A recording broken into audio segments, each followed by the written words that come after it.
21వ అధ్యాయం 17వ వాక్యం. చక్కమంటారు ఎవరు చెప్తే వాళ్ళు.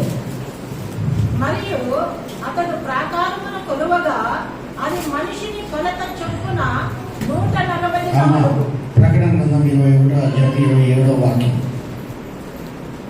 గొర్రె పిల్ల యొక్కయు జీవ గ్రంథమందు రాయబడిన వారే దానిలో ప్రవేశించుదురు. నిన్న మనం నేర్చుకున్నాము క్రూర మృగమునకు నమస్కారము చేయువారు అని. అవునమ్మా? నేనే చెప్పేస్తాను మిమ్మల్ని అడగను, ఎందుకంటే టైం లేదు. క్రూర మృగమునకు నమస్కారము చేయు దాని వెంబడి పోయేవారి గురించి మనం నేర్చుకున్నాం. ఇప్పుడు జీవ గ్రంథంలో ఎవరి పేరు లిఖింపబడతాయి, ఎవరు ఆ పరలోక రాజ్యంలోకి వెళ్తారు అనేది కొంచెం మనము నేర్చుకుందాం. ఎందుకంటే అతి దినాల్లోకి వచ్చేమో ఈ ప్రకటన నెరవేర్పు ప్రవచనాల గ్రంథాలు చాలా విలువైంది కాబట్టి ఇవన్నీ కూడా మీకు తెలియాలని నేను చెప్తూ ఉన్నాను. ఈ 21, 27వ వాక్యంలో చూస్తే చదవనా? గొర్రె పిల్ల యొక్క జీవ గ్రంథమందు రాయబడిన వారే దేనిలో పరలోక రాజ్యంలో ప్రవేశిస్తారంట. గొర్రె పిల్ల యొక్క జీవ గ్రంథములో ఎవరి పేరైతే రాయబడి ఉంటుందో వాళ్ళు మాత్రమే పరలోక రాజ్యములో ప్రవేశిస్తారు. నిన్న వారం మనం నేర్చుకున్నాము క్రూర మృగమును నమస్కారము చేయొచ్చు వారిని వెంబడించే వారి గురించి. ఇప్పుడు పరలోక రాజ్యములకి మనం చేరాలంటే గొర్రె పిల్ల యొక్క జీవ గ్రంథములో మన పేరు రాయబడి ఉండాలా. ఏం పేరు రాయబడి ఉండాలా? ఎక్కడ రాయబడి ఉండాలా? గొర్రె పిల్ల యొక్క జీవ గ్రంథం. గొర్రె పిల్ల అంటే యేసయ్య జీవ గ్రంథంలో మన పేరు రాయబడి ఉండకపోతే మనము పరలోక రాజ్యంలోకి వెళ్ళలేము అని అక్కడ స్పష్టంగా చెప్తున్నారు 27వ వాక్యంలో. అవునా? మీ గ్రంథాల్లో ఉంది కదా, మీ బైబిల్లో ఉంది కదా. ఎవరు పరలోక రాజ్యానికి వెళ్తారంట? ఎవరి పేరైతే దేవుని యొక్క గొర్రె పిల్ల యొక్క జీవ గ్రంథంలో లిఖింపబడి ఉంటుందో వారు మాత్రమే పరలోక రాజ్యంలోకి వెళ్తారు. అంటే దానికి అర్థమైంది, మిగిలిన వారు పోలేరు. ఇప్పుడు మీకు గొర్రె పిల్ల యొక్క జీవ గ్రంథంలో మన పేరు కావాలన్నా, గొర్రె పిల్ల యొక్క జీవ గ్రంథంలో మన పేరు ఉండాలన్నా వద్దా? నా పేరు గొర్రె పిల్ల యొక్క జీవ గ్రంథంలో ఉండాలని ఎవరు నుంచి ఇప్పుడు చేతి దేవుడు స్తోత్రం చెప్పండి.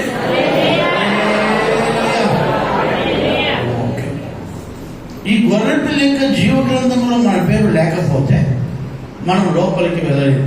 ఏ లోపలికి? పరలోక రాజ్యములకి మనం వెళ్ళలేము.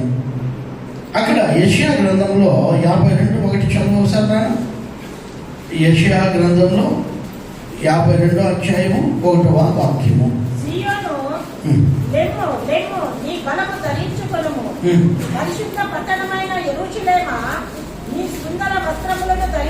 చూడండి,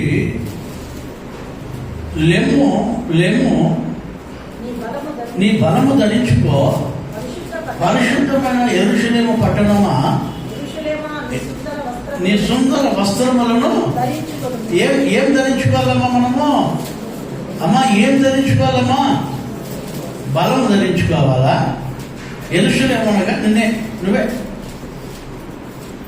యెరూషలేమా నువ్వు లే, నీ బలము ధరించుకో, నీ సుందరమైన వస్త్రములను ధరించుకో. ఎందుకు ధరించుకోవాలి ఇవి? మనము పరలోక రాజ్యంలోకి వెళ్ళాలి కదా, అందంగా ఉండాలి కదా. అందంగా అంటే ఏమందమమ్మా? ఆత్మీయ అందము. మనం బలవంతులై ఉండాలా, బలహీనులుగా ఉండకూడదు. దేంట్లో నా 100 కేజీలు ఎత్తి పారేస్తాను నా పక్క సంగటి కట్టి సంగటి దెబ్బ అదేంటి సంగటి సట్టి ఎత్తి ఆ పక్కకి పెట్టేస్తానా? సంగటి సట్టి యాత్రలో కూడా ఉన్న డేక్ష తినేస్తానా? ఈ బలం కాదు. సాతాను యొక్క దుర్గమును పడద్రోసే అంత శక్తి మనలో ఉండాలి. ఆత్మీయ బలమును ధరించుకోవాలి, సుందరమైన వస్త్రాలను ధరించుకోవాలి. నేను ఈ రోజుల్లో వేసుకునే వస్త్రాలు నాకు వదిలే స్వామి, నేను మాట్లాడితే టైం కాదు నాకు. ఇప్పుడు నువ్వు ధరించుకోవాల్సిన ఏ వస్త్రాలంటే సుందరమైన వస్త్రాలను, మహిమ వస్త్రములను. ఏం వస్త్రాలను? మహిమ వస్త్రములను మనం ధరించుకోవాలి, బలమును ధరించుకోవాలి.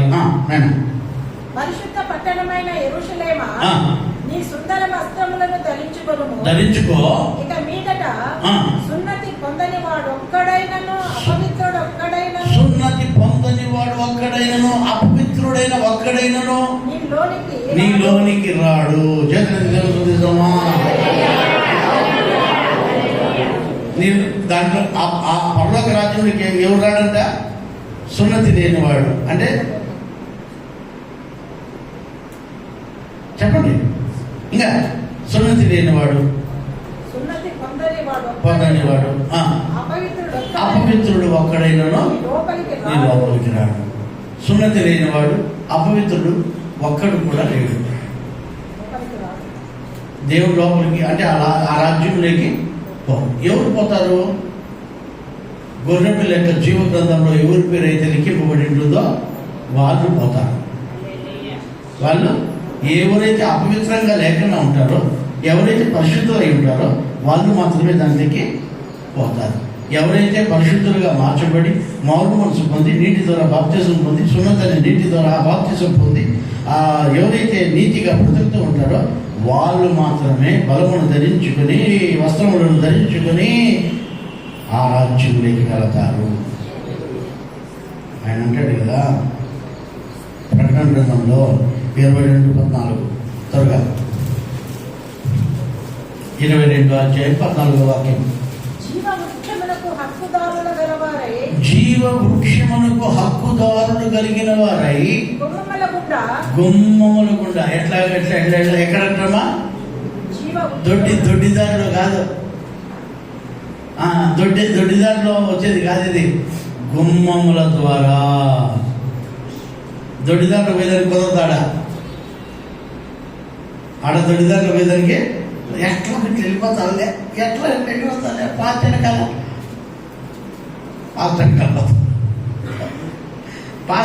వేదానికి వస్తుందా? ఎట్లా ఉంటుంది?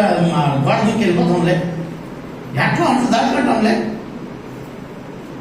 కుదరదు గుమ్మం ద్వారానే పోవదా? దేంట్లో పోదంట? ఎట్లా? చదవండి చదవాలి. జీవ వృక్షమునకు హక్కు కలిగిన వారై గుమ్మముల గుండా ఆ పట్టణంలోకి పోవాలి. ఆ పట్టణం అంటే పరలోక పట్టణంలోకి మనం పోవాలంటే, నూతన యెరూషలేములోకి పోవాలంటే గుమ్మము లోపల నుంచినే పోవాలా. ఎట్లా పోవాలా? పరిశుద్ధమైన వస్త్రాలు ఉండాలా, బలమును ధరించుకోవాలా. అర్థమవుతుంది మీకు? సున్నతి పొంది ఉండాలా, అపవిత్రత ఉండకూడదు. ఎంతమందికి అర్థమవుతుంది ఈ వాక్యం? ఎంతమందికి అర్థమవుతుంది? ఒక్కోసారి తెలుగు నాకు అర్థం కాదు. తెలుగు మాట్లాడేటప్పుడు ఒక్కోసారి దేవుని స్తోత్రం అర్థం కాకుండా తెలుగు మాట్లాడేస్తుంటే మీరు అర్థం చేసుకునేదానికి ప్రయత్నించండి. జాగ్రత్త పెట్టి అర్థమైపోతుంది. ఎందుకంటే ఒకసారి స్పీడ్గా మాట్లాడేటప్పుడు ఒక్కొక్క వర్డ్ అర్థం కాకపోవచ్చు. దీంతో ఆ ఫ్లోలో ఒక్కోసారి మాట మీకు దాటిపోతూ ఉంటుంది. కాబట్టి అర్థం చేసుకోవడానికి ప్రయత్నించండి. అందుకే నేను కొంచెం స్లోగా మాట్లాడాలని ఆలోచిస్తున్నా.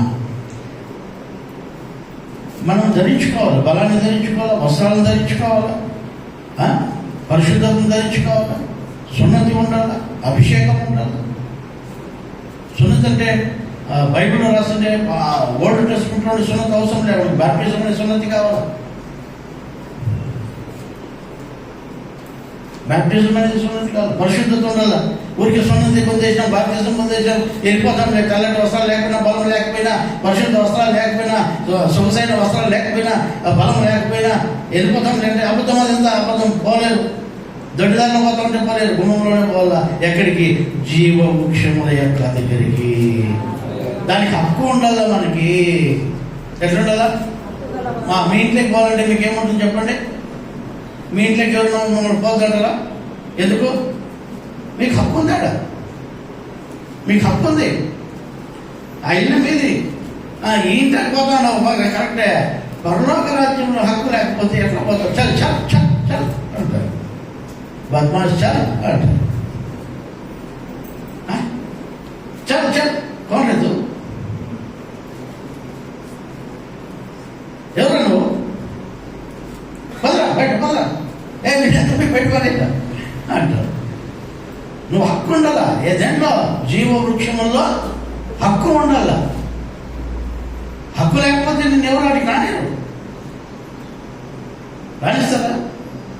రాణిస్తారా అంటారు. హక్కు ఉండాలండి. దాంట్లో హక్కు సంపాదించుకోగలము. ఓటర్ లిస్టులో హక్కు సంపాదించుకుంటారు, రేషన్ కార్డులో హక్కు సంపాదించుకుంటారు, అన్నింటిలో హక్కు సంపాదించుకుంటారు. కానీ పరలోక రాజ్యం లేక మాత్రం హక్కు సంపాదించుకునే ఆశ లేదు మనకి. ఆ జీవ వృక్షంలో హక్కు సంపాదించుకోవాలి. మనం ఏడో సంపాదించుకోవాలి, ఇప్పుడే సంపాదించుకోవాలా. ఎప్పుడో సంపాదించుకుంటాంలే, ఏడో దాని పోతాంలే, ఎట్లా ఉంటా ఆ పక్కన జీవనం ఇవి పక్కకి వేస్తే క్యాచ్ పట్టుకొని తినేస్తాంలే.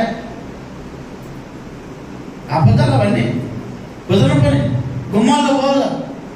అందుకనే అబ్రహాం అంటాడు ధనవంతుడితో, నాయన నీవు ఇటువైపు ఉంచడానికి కానీ మేము అటువైపు రావడానికి కానీ వీళ్ళు పడదు స్వామి అంటాడు.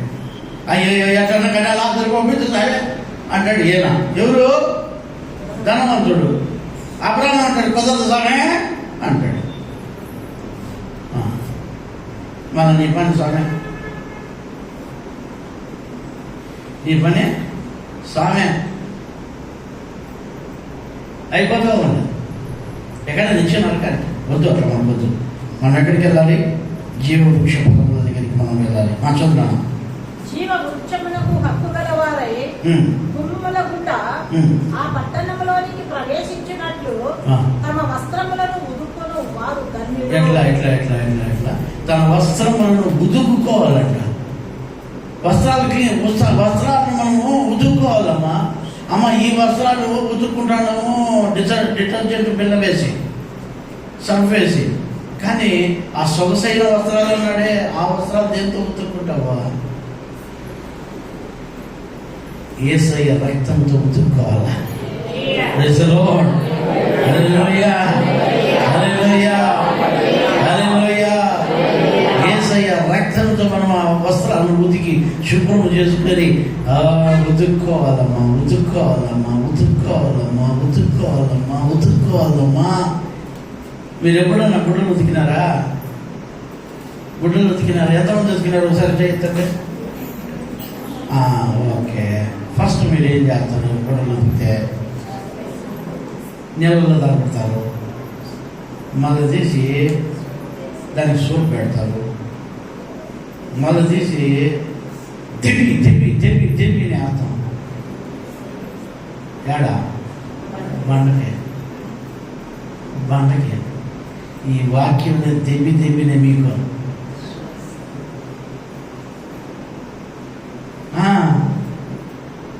తెప్పి తెప్పి తెప్పి తెప్పిని పడితేనే అది తెల్లకి వస్తుంది. ఏది సార్ ఇట్లా చెప్తాడు స్వామి?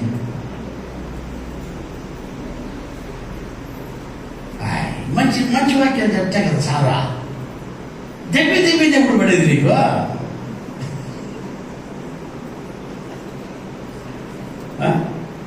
నువ్వు ఎప్పుడు శుభ్రమవుతావు? నువ్వెప్పుడు శుభ్రం కావాలంటే నువ్వేం చేయాలి తెలుసా? క్రష్ అయిపోవాలి. ఆమేన్. ఏమైపోవాలి? క్రష్ అయిపోవాలి. మీరు దేవునామ స్తోత్రం. ఇప్పుడంతా టెక్నాలజీ పెరిగిపోయింది కాబట్టి ఎవరు కొట్టలు చేతుల్లో ఉతికేవాళ్ళు లేరు. ముందైతే సాకులో రక్తాన్ని కాలుతాం, దిబ్బి కొట్టి మళ్ళా కాలుతో కూడా చంపుతా ఉంది. ఇప్పుడు అట్లంతా ఏమి లే. అదేంటి మిషన్ కదా? ఏ మిషన్ అయినా వాషింగ్ మిషన్. చూడు ఏం తెలుగు, వాషింగ్ మిషన్ లెక్కేసేస్తారు. ఆ వాషింగ్ మిషన్ లెక్క ఒకసారి కూర్చోండి. మీరు తిరిగేటప్పుడు ఏం చేస్తూ ఉంటుందో క్రష్ చేస్తూ ఉంటుంది. అదేమవుతుంది?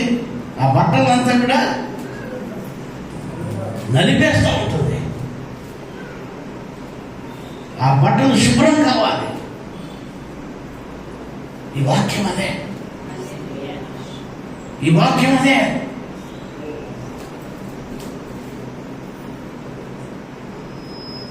దానిలో మనము ఉతుక్కోవాలి. వాక్యమనే దీంతో మన జీవితాలను ఉతుక్కోవాలి, మన జీవితాలను సరిచేసుకోవాలి. ఎక్కడికి వెళ్ళడానికి? ఆ రాజ్యములో ఉన్న జీవవృక్ష ఫలముల యొద్దకు వెళ్ళడానికి.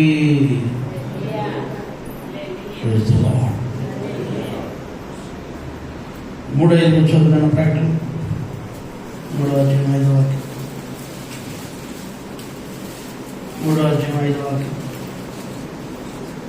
జయించువాడు ఇలాగన తెల్లని వస్త్రములు ధరించుకొనును. ఎట్లా? ఈ లోకాన్ని ఎవరైతే జయిస్తారో వాళ్ళు తెల్లటి వస్త్రాలు వేసుకుంటారు. నువ్వు జయించకపోతే ఏం ప్రయోజనం లే. ఇంతవరకు చెప్తేనే ఆ వీధుల్లో పోతా మీరు, అదే బతికే ఉంటుంది మీకు. నాకు వాక్యం తెలుసు, నాకు పెద్ద పాసలు తెలుసు, ఒక పాసరా, ఒక చెంచా, ఒక ఊరా నీకు చెప్పు. ఒక పాసరా ఒకరికి లోబడి ఉంటే కదా నువ్వు జీవితం నడుచుకునేది. ఒక పాసర కాదు, ఒక చెట్టు కాదు, ఒక ఊరు కాదు. ఎవరు నీకు నేర్పించేవాళ్ళు బుద్ధి? నీకు బుద్ధి చెప్పేవాళ్ళు ఎవరు? నేను చెప్తాను అన్నమాట, బైబిలే చెప్తాను. మీకు బుద్ధి చెప్పేవాడు ఎవడు?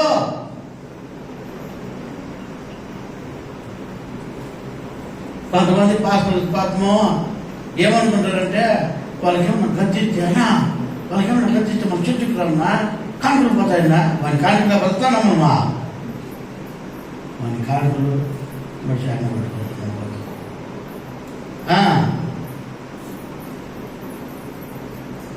మనకు కావాల్సింది కానుకలు కాదు, నువ్వు పరలోకానికి పోవాలి. ఇంపార్టెంట్. చర్చికి రావడం వల్ల అవసరం లేదండి. నువ్వు మారి దేవునిలో ఎదిగితే ఆడ హక్కు సంపాదించుకుంటే జీవవృక్షాలకి వెళ్ళేదానికి గుమ్మములో దర్జాగా పోవాలమ్మా. ఆడ పోయేటప్పుడు ఏం చేయాలంటే ఈ పక్క ఒకరు ఆ పక్క ఒకరు దేవదూతలు ఉంటారు. అట్లా అన్నదా మనకి దేవునికి స్తోత్రమా? మీకు అర్థమవుతుందా? మీకు అర్థమవుతుందా? ఆడ దేవదూతలు ఉంటారు. ఆ దేవదూతల్లో మనం పోతాడుంటే గుమ్మంలో, వెల్కమ్ సార్, వెల్కమ్ సార్, స్వాగతం సార్, స్వాగతం మేడం అనాలి మనల్ని.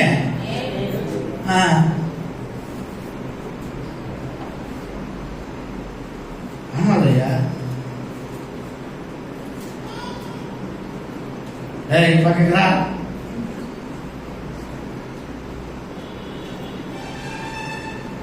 ఎట్లుంటుంది తిరుగుతాడా? బాగుంటుందా? బాగుండదు. అందుకనే జయించిన వాడు తెల్లటి వస్త్రములను ధరించుకుంటారు. జీవ గ్రంథం 15వ వాక్యం కూడా, జీవ గ్రంథములో నుండి అబ్బా.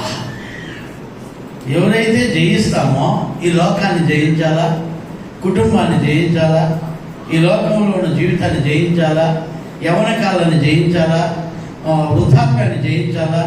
కొంతమంది ఉన్న ముసలిళ్ళు పాయింట్లో బాగానే బతుకుతారు, చిన్నప్పుడు బాగానే బతుకుతారు, ముసలైన తర్వాత విపరీతమైపోతారు. ముసలిలో కొంచెం కాంపోతుంది నా పక్క, ఇప్పుడు ఇట్లా చూస్తాను.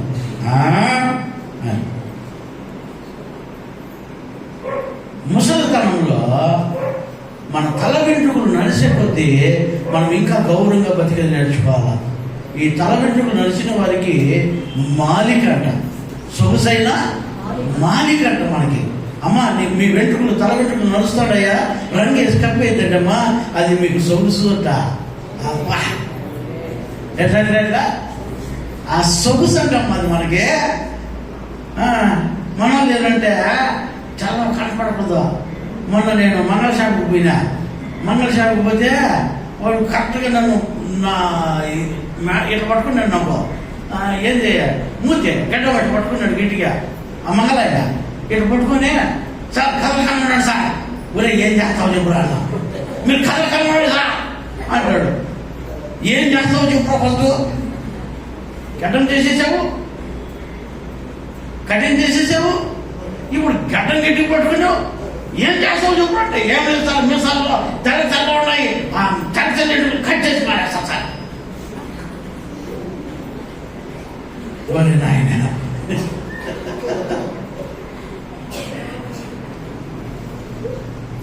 నీరా నాయన, ఆ వీర నాకు చెప్పేది నీ జీవితం వీటికి వచ్చేది మద్దం రాని. నువ్వు కట్ చేసేది నల్లవే కనిపించినా అనుకోరా, నేను ఇంకా ఎంగుస్తాను అనుకుంటానురా. ఎంగుస్తారు అనుకుంటానురా.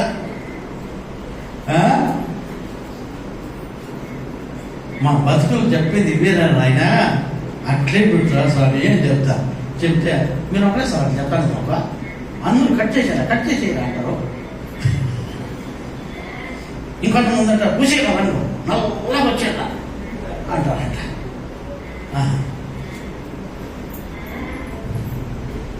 రంగులు వేసుకున్న వాళ్ళు రారా, మీ జీవితాలు ఏంటో తెలుసా? ఊసిరి పిల్లలు జీవితాలు మీవి. ఏం జీవితాలు అడుక్కు ఊసిరి పిల్లి రంగు వాడుతూ ఉంటుంది. చూసినారా మీరు ఊసిరి పిల్లి రంగులో? మనం ఊసిరి పిల్లలు కాదమ్మా, దేవుడు ఇచ్చిన న్యాచురల్ లైఫ్ ఇది. Praise the Lord. ఆకు మాగతా ఉంది, రాలిపోకని జాగ్రత్త పడాలని ఇండికేషన్. అది ఇండికేషను దేవునికి స్తోత్రం. జాగ్రత్త పడరా. హిజ్కియా దగ్గరికి ప్రవక్త వచ్చాడు. ప్రవక్త వచ్చి ఏం చెప్పాడు? మరి నాయనా నువ్వు చస్తావు, నువ్వు బతకవు, నీ మంచం దిగవు, నువ్వు పోతావు, నీళ్ళు సంపెట్టుతారా అన్నాడు. ఏమన్నాడు చెప్పండి. ఒక రాజును పట్టుకొని, ఒక సామాన్యుడు, ఒక యేసు స్వామి పాస్టర్ వచ్చి, పోతావురా రాజా, నువ్వు ఈ మంచం దిగవురా రాజా, నువ్వు పోతావు కాబట్టి నీళ్ళు సంక పెట్టుకోమంటే రాజు కత్తి తీసుకుని పొడిచిపారేసేట పెడతా లేదే. దేవుని వైపు తిరిగి స్వామి అన్నాడు. చక్క పెట్టుకున్నాడు. ఇల్లు ఏం చేశాడు? చక్క పెట్టుకున్నాడు. మన జీవితాలు కూడా చక్క పెట్టుకోవాలి. మత్తయి సువార్తలో 13:41 చదివినా. మత్తయి సువార్త 13:41 వాక్యం త్వరగా చదివిస్తే త్వరగా ఇంటికి వెళ్ళిపోతాడు. 13:41 వాక్యం. మనుష్య కుమారుడు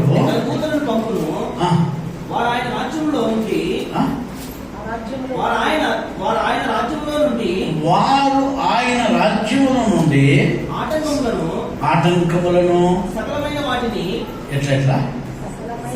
సకలమైన వాటిని దుర్నీతి పరులను సమకూర్చి అగ్నిగుండంలో పడవేయుదురు. ఎవరెవరన్నా అన్న ఎవరెవరినే ఆటంకములు చేసేవాళ్ళని, ఆటంకములను, ఇంకే ఆటంకం అన్నా కానీ అది వాళ్ళందరినీ సమకూర్చి ఏడపారేస్తాడంట.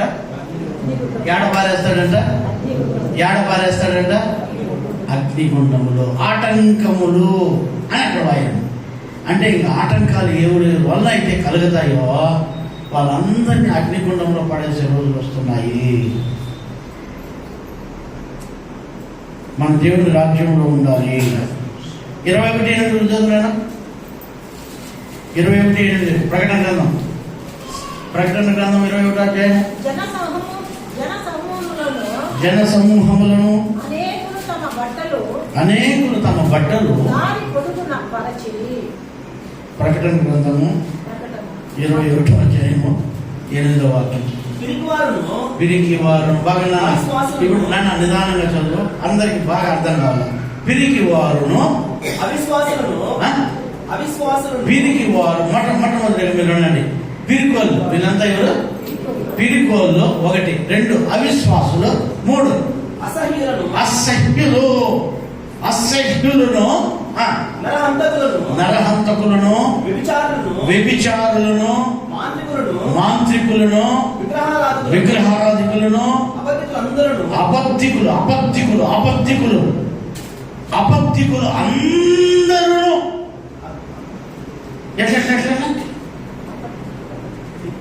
మళ్ళా ఒకసారి చదువునేనా? 1 పిరికి వాళ్ళు అవిశ్వాసులు అసహ్యులు నరహంతకులు వ్యభిచారులు మాంత్రికులు విగ్రహారాధికులు అబద్ధికులు. మొత్తం ఎంతమంది అయినారు? 8 మంది అయినారా? అంటే 8 జాతులకు, అంటే జాతి కాదు ఇది, 8 కోవలకు సంబంధించిన వాళ్ళు, 8 రకాల మనుషులు. లాస్ట్లో అబద్ధికులు అందరూను అని ఉన్నాడు. ఎట్లా? మీరు తమాష కూడా అబద్ధాలు చెప్పొద్దండి. సంఘంలో అబద్ధాలు చెప్పొద్దండి, నరకానికి పోతారు. ఈ వాక్యం ఆధారం మీద ఇట్లా ఇదే వాక్యాలు చాలా చోట్ల ఉన్నాయి. అవన్నీ మీకు బైబిల్ గురించి చెప్పాలంటే సమయం ఉండదు మనకు. అబద్ధికులు, వ్యభిచారులు, విగ్రహారాధికులు, 8 రకాల మనుషుల్ని మనం ఇప్పుడు చూస్తున్నాము. ఏం జరుగుతుందన్న 8 మందికి? అబద్ధికులు అందరూ అగ్ని గంధకములతో మండు గుండములో పాలు పొందు. ఎక్కడ పాలు ఉన్నాయంట? జీవ గ్రంథంలో కాదు పాలు, పరలోకంలో కాదు పాలు. నీకు ఎక్కడ పాలంట? అగ్ని గంధకములలో వాళ్ళు పాలు పొందుతారంట. ఎవరు? ఈ 8 రకాల మనుషులు. అమ్మ మీరు ఎవరు నేను చెప్పను, కానీ మిమ్మల్ని మీరే ఈ 8 రకాల్లో మీరు ఏ బలహీనత ఉందో వాటిని వెంటనే విడిచిపెట్టండి, లేకపోతే అగ్ని గంధకాలలో మనం పడవేయబడతాము. ఈ 8 రకాల్లో ఏ ఒకటి ఉన్నా పర్వాలేదు, వెళ్ళిపోతాం. 8 ఉంటేనే కాదు, ఈ 8లో ఏ ఒక్కటి ఉన్నా మనకు నిత్య నరకమే, అగ్ని గంధకాలే. ఏమంటున్నాడు?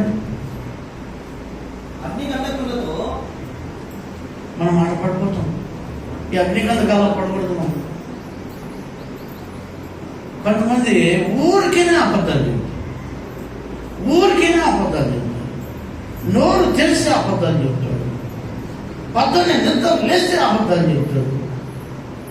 అబద్ధాలు చెప్పండి వాళ్ళ జీవితంలో ఎప్పుడు, కుటుంబంలో కానీ బయట కానీ సంఘంలో కానీ ఎక్కడైనా అబద్ధం చెప్పండి మాత్రం వాళ్ళు జీవించలేకపోతున్నారు. అబద్ధాలు చెప్పద్దండి. మేము విగ్రహార్థం చేయం సార్, మేము విగ్రహాలు కాదు సార్, మేము ఇంక ఏది ఈ 8లో 7 మంది కానీ కాదు సార్. ఈ 1 ఉందే అప్పుడప్పుడు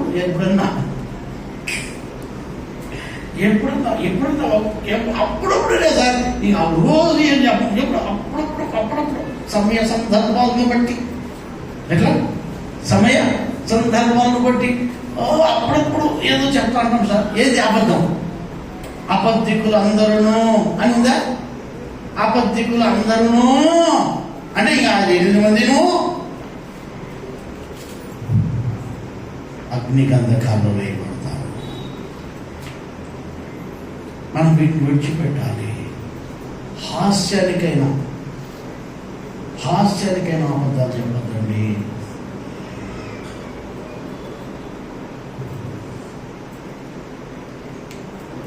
కొంతమంది తెలుగులో ఒక సామెత ఉంది.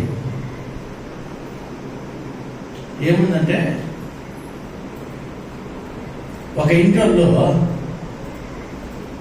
నన్ను పిలిపించారు.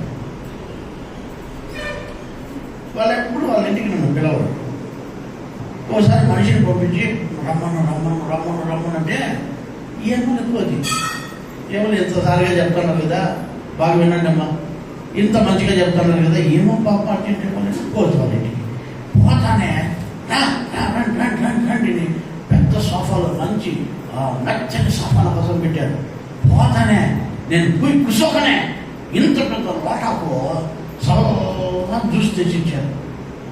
నాకు డౌట్ ఇది తాగితే ఎప్పుడున్నాయేమో కానీ, ఎందుకంటే వీళ్ళు ఎప్పుడు పెంచారు కదా, డౌట్ ఏమో సోఫాల కోసం పెడుతున్నారు, మెత్త సోఫాల కోసం పెడుతున్నారు, అసలు దూషిస్తున్నారు. ఏం చేస్తాను ఇది అనుకోండి. సరే కూర్చుంటి గమన కూర్చుంటి వచ్చింది. నేను చూసి తాగేసినాక వచ్చింది అన్నారు. ఏమమ్మా పిలిపించింది, నాకు చెప్పండమ్మా, నాకు పక్కన పని ఉంది. ఏమిలే అంటారు. ఏం లేదమ్మా, తల్లపెండు ఉన్నాయా,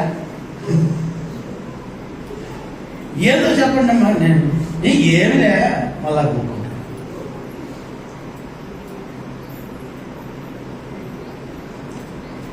అమ్మ తల్లి ఈ సస్పెన్స్లో పెట్టి నన్ను ఇట్లా చేసి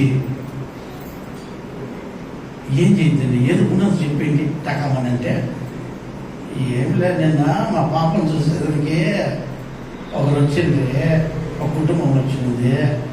వాళ్ళు నీ పేరు చెప్పారు. మాకు ఎవరన్నా తెలుసు ఎందుకంటే మాకు ప్రదీప్ పాత్ర బాగా తెలుసు.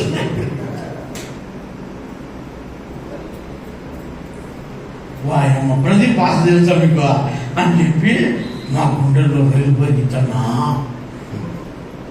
ఏమో చెప్పక్క పోనీ ఇప్పుడు ఏమక్క వచ్చింది అంటే, ఏమిలే వాళ్ళు వచ్చి మా పాపను చూసుకుని పోయి అదే మా పాప గురించి కొంచెం మంచిగా చెప్తే బాగుంటుంది. మీరు వాళ్ళు మీ పైన చెప్పిరే, మీరు తెలిసినట్టు వాళ్ళతో ఇప్పుడు కూడా మాట్లాడేది వచ్చినట్టు ఇదో. అవునమ్మా మాట్లాడేసేమో వచ్చింది వాళ్ళు తిరుపతి వచ్చి మాట్లాడుకుని వాళ్ళ దగ్గర పోతుంటే మీరు ఇవ్వండి అని చెప్తే, నన్ను రమ్మంటే నేను రాను, మీరు ఇవ్వండి అని చెప్తే అంటూ అన్నా వాళ్ళు నచ్చినారన్నా. మా పాప కూడా చేసుకుంటానన్నా. సరే ఇప్పుడు ఏమమ్మా నిజమేది చేసుకోండి అమ్మా అని నేను చెప్తే అలా ఏం లేదన్నా, మా పాప ముందు అంత ఉండే ఆ విషయం వాళ్ళకి చెప్పొద్దన్నా.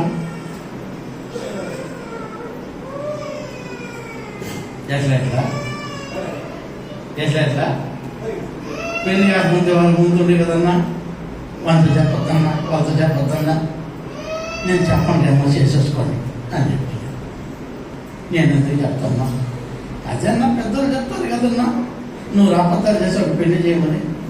అదే నిజమన్నా, 3వ రోజు తెలిస్తే పెడితే ఒకటి దండంతాడు.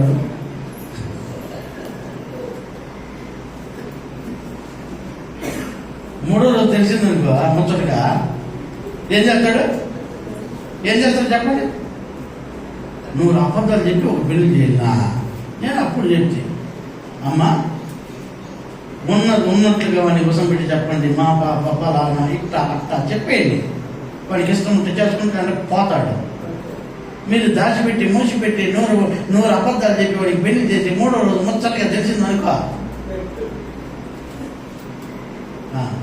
పుట్టోడ కొట్టి పంపిస్తాడమ్మా ఆయన చెప్తే అట్టమ్మా ఏమో పెద్దలు చెప్తారు కదా అన్నమాట, అబద్ధాలు చెప్పి పెళ్లి తీయగా కాదురా నాయనా. సంగమా నేను చెప్తున్నా, మీ బిడ్డలకి ఎవరన్నా పెళ్లి చేయండి, ఏదన్నా మీ బిడ్డలు పొరపాటు ఉంటే ముందే వాళ్ళకి చెప్పండి. మీ కొడుకులు ఏదైనా పొరపాటు ఉంటే ముందే వాళ్ళకి చెప్పండి.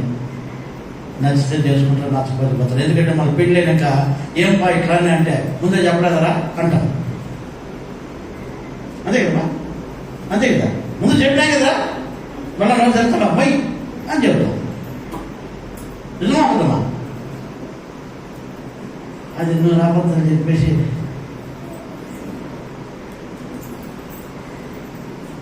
కాదు, తొట్టిల్లకూడదు. తొట్టిల్లితే 100 నిజాలు చెప్పండి, వాళ్ళు 100 కాలాలు బాగుంటారు. ముందు చెప్పినారు కదా, మనం నచ్చి చేసుకున్నాం కదా అని బాగున్నాం. అబద్ధాలు చెప్పొద్దండి. పెద్దవాళ్ళ మాటలు కొన్ని తప్పుడు మాటలు ఉన్నాయి, అంటే పూర్వీకుల మాటలు, అది మంచిది కాదు. వాళ్ళు చెప్పిన సందర్భాలు వేరే, వాళ్ళు చెప్పిన సందర్భాలు వేరే. మన వాళ్ళు అన్నిటికీ అప్లై చేశారు అది. వాళ్ళు కొన్ని విషయాలు చెప్పారు, అబద్ధం చెప్పారు, ఒక జతకల్పాలని. వాళ్ళు చెప్పిన సందర్భాలు, వాళ్ళు చెప్పినవి వేరే. కానీ మన వాళ్ళు దానికి భిన్నంగా దాన్ని మార్చేశారు. కాబట్టి మనం అబద్ధాలు చెప్పకూడదు. అబద్ధాలు చెప్తే ఏడుంటామంట? ఏడుంటాం చెప్పండి? అగ్ని గంధకములలో ఉంటాము. మనం అగ్ని గంధకాలలో ఉండకూడదు. హెబ్రీ గంధకర్త రాస్తాడు 12:14 హెబ్రీ గంధకర్తలో 12:14 వాక్యం.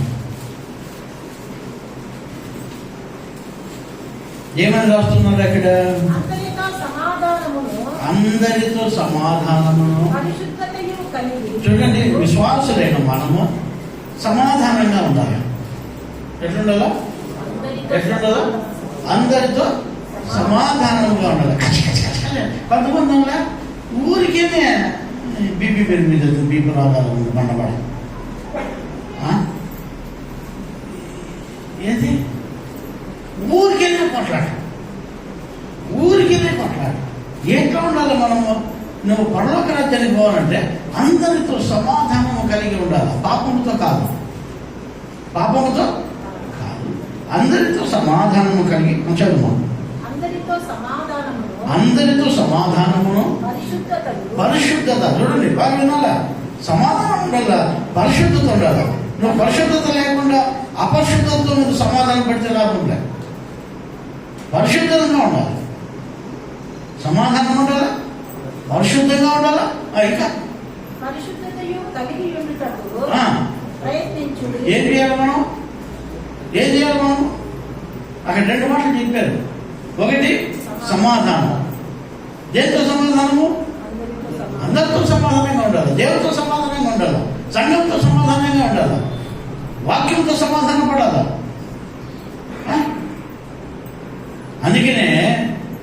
అందుకనే బైబిల్లో ఒక మాట ఉంది. ఏముందో తెలుసా? యెషై సమూయేలు వస్తుంటే సమూయేలు దగ్గరికి మీరు వందనాలు పెట్టి సమాధానముగా వచ్చుచున్నావా అంటాడు. ఎట్లా? యెషై దావీదు వాళ్ళ నాయన యెషై సమూయేలు ప్రవక్త దగ్గరికి వస్తూ ఉంటే, ఆ ఊరికి వస్తూ ఉంటే, ఊరి బయటికి పరిగెత్తుకొని పోయి ప్రవక్త గారు వస్తున్నారని ఆయనకు ఆహ్వానిస్తూ, అయ్యా మీరు సమాధానంగానే వస్తున్నారా? యేసు స్వామి ఏమన్నాడు తెలుసా? మీరు మిమ్మల్ని ఏ ఇంట్లోకైతే ఆహ్వానిస్తారో ఆ ఇంటికి మీరు సమాధానము చెప్పండి అన్నాడు. మేమందుకే పోయిన ప్రతి ఇంటికి సమాధానం చెప్తూ ఉంటాం.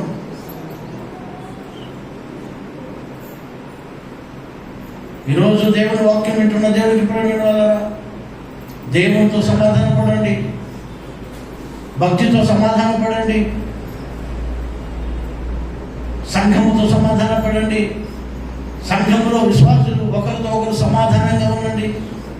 వాళ్ళ పైన వీళ్ళు చాడీలు, వీళ్ళ పైన వాళ్ళు చాడీలు. ఏమి మర్చిపోండమ్మా. అత్తమామలతో సమాధానంగా ఉండండి, కోడలతో సమాధానంగా ఉండండి, భార్యాభర్తలు సమాధానంగా ఉండండి. ఎందుకు ఒకరిపైన ఒకరు చాడీలు చెప్పుకుంటారు, ఒకరిపైన ఒకరు చెడ్డలు చెప్పుకుంటారు? మీ ఇంట్లో సమాధానంగా ఉండండి. సమాధానం లేని వారు ఏం చేయాలా? అబ్రహాము చేసినట్టు చేయాలి. ఏం చేయాలా? ఇప్పుడు ఆడ సమాధానం లేదు. అబ్రహాం సింపుల్ నాన్న ఎడం చేయలేదు, ఇప్పుడు చేయనాది, లేదంటే ఇప్పుడు చేయనాది, ఎడం చేయలేదు. నీ ఇష్టం, నువ్వే డిసైడ్ చేయి, నువ్వే న్యాయాధిపతి. ఏం చెప్తావు చెప్పు. నువ్వు కుడికి పోతే నేను ఎడకి పోతాను, నువ్వు ఎడకి పోతే నేను కుడికి పోతా. That's simple. రోజు ఉండి ఒక కంపలో ఉండి కొట్టుకొని వచ్చేదానికంటే పక్కన నుండి ఒక ముద్ద నువ్వు ఒక రోజు వాళ్ళు ఒక రోజు పెడితే సరిపోదా?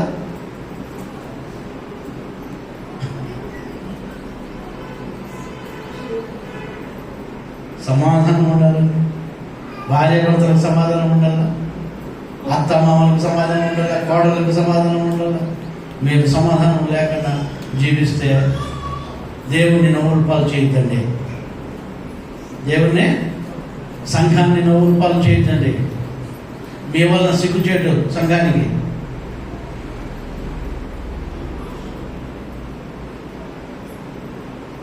ఈ సంఘంలో మీకు అదే నేర్పిస్తారేమో అనుకుంటారు బయట వాళ్ళు అనేది.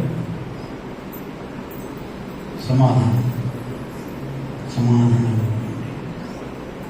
ఒడిదుడుకులు వచ్చినప్పుడు, కష్టాలు దుఃఖాలు వచ్చినప్పుడు దేవుని దగ్గర కనిపెట్టండి. సమస్య అనేది వచ్చినప్పుడు దేవుని దగ్గర కనిపెట్టండి. పరిష్కార మార్గం వెతకండి. దేవుడు పరిష్కారం చేస్తాడు. మీ ఓన్ డెసిషన్స్ తీసుకొని, మీ సొంత ఆలోచనలు తీసుకొని, మీ సొంత ఆలోచన ప్రకారం నడిచి దేవునికి అవమానం తెచ్చిపెట్టద్దండి. సంఘానికి అవమానము తెచ్చిపెట్టద్దండి. ఇది ఒకటే విశ్వాసాన్ని మీకు నేను కోరుకుండేది. పౌలు గారు ఒకే మాట అంటారు, నేనున్నప్పుడు మీరు ఎంత భయభక్తులతో ఉన్నారో, నేను లేనప్పుడు దానికంటే ఎక్కువగా భయభక్తులు కలిగి ఉండండి చెబుతాడు. మనము సమాధానం నేర్చుకుందాం, సమాధానం కలిగి జీవిద్దాం. కుటుంబాలు దేవుని మహిమపరచాలి. మనం దేవుని ఘనపరచాలి. మనం దేవునికి అవమానం చేయకూడదమ్మా. ఆయన గాయములు మళ్ళీ మనం రేపకూడదు. ఆయన గాయములను మళ్ళీ మనము రేపకూడదు. నువ్వు దేవుని గాయాలు నేర్పుతున్నావా? నీ క్రియల ద్వారా, నీ నోటి మాటల ద్వారా, నీ అబద్ధాల ద్వారా దేవుని గాయాలు మళ్ళా రేపుతున్నావా? నువ్వు ఒకసారి మనం పరిశీలించుకున్నాం. సమాధానంగా ఉన్నాం. దేవునితో సమాధానం పడదాం. దేవుని రాజ్యంలోకి మనం చేద్దాం. ప్రార్థించుకుందాం.